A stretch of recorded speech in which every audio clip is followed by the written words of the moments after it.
Okay guys, how are you doing? Another video.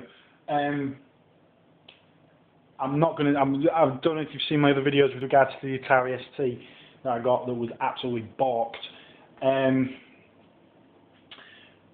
listening to been watching some videos, been seeing RetroGamerVX's restoration work, which is amazing, and figured I might apply some more logic to what I'm doing here with this. I don't like to take no for an answer when it comes to basically getting things done, getting my machines working. I don't want to say that this machine is dead. I'm actually a bit concerned. Well, basically, I'll tell you what I've done with it. Basically, I've stripped it down, if you remember from the last video, just so I could get an understanding of what was going on. What I've done is I've detached the floppy drive. As you can see, it's a mess. What I've also done is just messed around a little bit with the shielding. I've bent it a little bit, to be honest with you. However, that's not the end of the world. I can put it back. It's no big deal. What I have done is I've detached the keyboard. Now, I cut corners a little bit. As you can see, it's a lot cleaner. And I've attached some of the buttons that I know I had problems with. The buttons actually, the contacts now actually are a lot better. But I can't be bothered to put them on at the moment because if it doesn't work, it doesn't work. My intention in this video is to power this thing up, and if there's power to it, then the next step would be to just test it on a TV or something like that and just see if it comes through. So I'm going to do that in a moment, but what I want to do just to start with is just do a power test. I've detached various things. The honest truth is I've done the amateurish thing of forgetting what I've attached and detached and things. I've re-plugged in the keyboard, as you can see there. The keyboard's clean, however there is some moisture still, which I'm a little concerned about, on the underneath. I tried to be as careful as I could be, but there is distinctly moisture there. So I am a little bit sorry I'm blowing on the keyboard, but as you can see, I've cleaned it up a hell of a lot, and the contacts on the keyboard's got a nice spring back now, whereas it was a bit spongy before. So I've obviously done something with regards to the cleaning process, something else obviously happened. So even if this doesn't work, a big thanks to RetroGamerVX for his kind advice. And the EEPROM 9 suggested detaching the floppy drive as a suggestion. If this works, then I might tend to the way there, and it'll just be a case of getting a few bits and pieces together to get it finished off.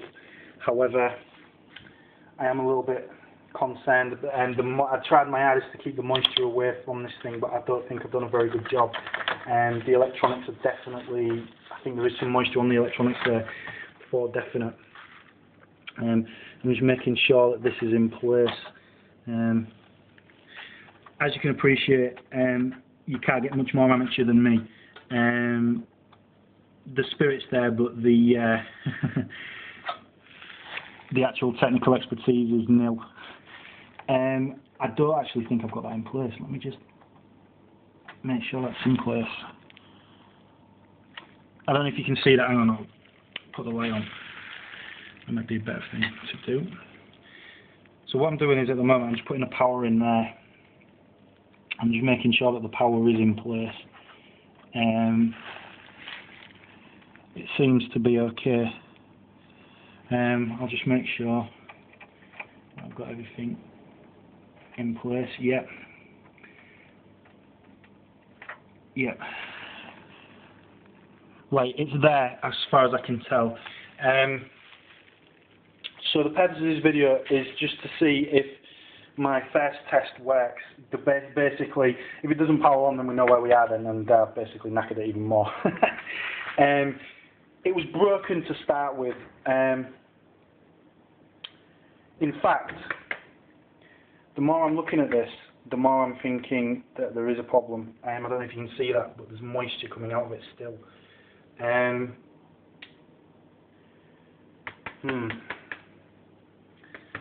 don't know if I need to, for the first time ever, do some clever editing here and then come back to you. But it's looking distinctly like as though this is not going to work. I don't want to risk electricity on this water. I thought I'd tried that. Okay, so yeah, don't know if you can see that moisture very well, but I've obviously not done a very good job of cleaning it, which is why, I'm more of a software geek rather than a hardware one, I'm afraid. As I say, spirit's willing, but my actual expertise is now. Like, what I'm doing at the moment is I'm going to get a lint-free cloth on this, and I'm going to dry it up. Let's see what I can do.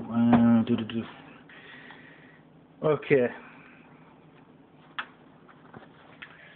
I'll try and mop some of this up. Then I'm just going to do it one way or the other. I mean, it's no guts, no glory, right?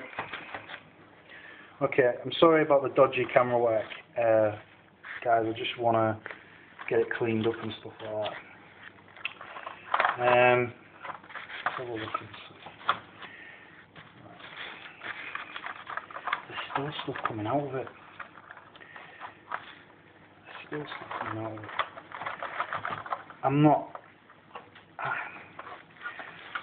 I'm not expecting great things, to be fair. I am definitely not expecting great things with regards to this.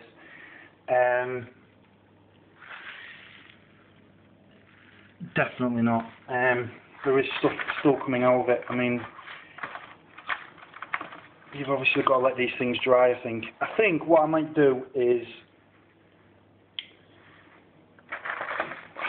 rather than gamble, is I might wait. Oh, hang on, sorry, turn the light off. So what you've got there is a situation where there's kind of moisture coming out of it. So that obviously means that whatever was, basically, I used all kinds of like damp stuff to like clean it all off, and stuff like that. And I put it under the shower, and just I was cutting corners a little bit, to be honest with you. But yeah, what I'm going to do is I'm going to let it dry off.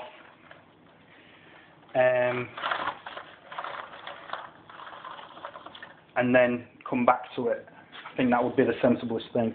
Okay, guys, right, so what I wanted to do as well is to tell you about the 65XE as well. The power supply that was a bit loose and a bit dodgy, turns out I was kind of right.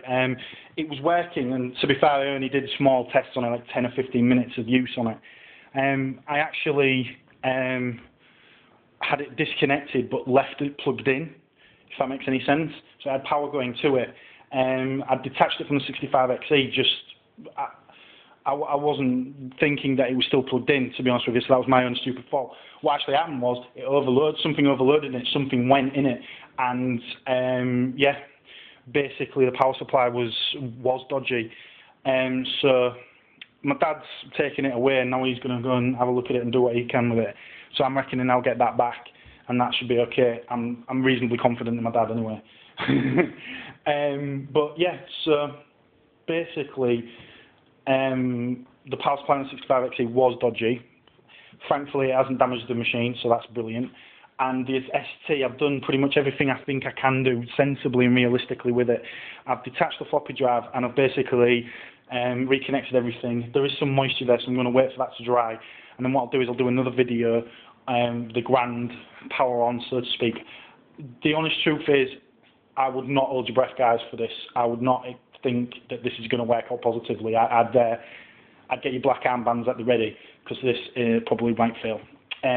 But in the meantime, I'll post this video just so that you've got an understanding that it's in hand and that I'm going to get it done and take it from there. Alright, guys, see you in a bit.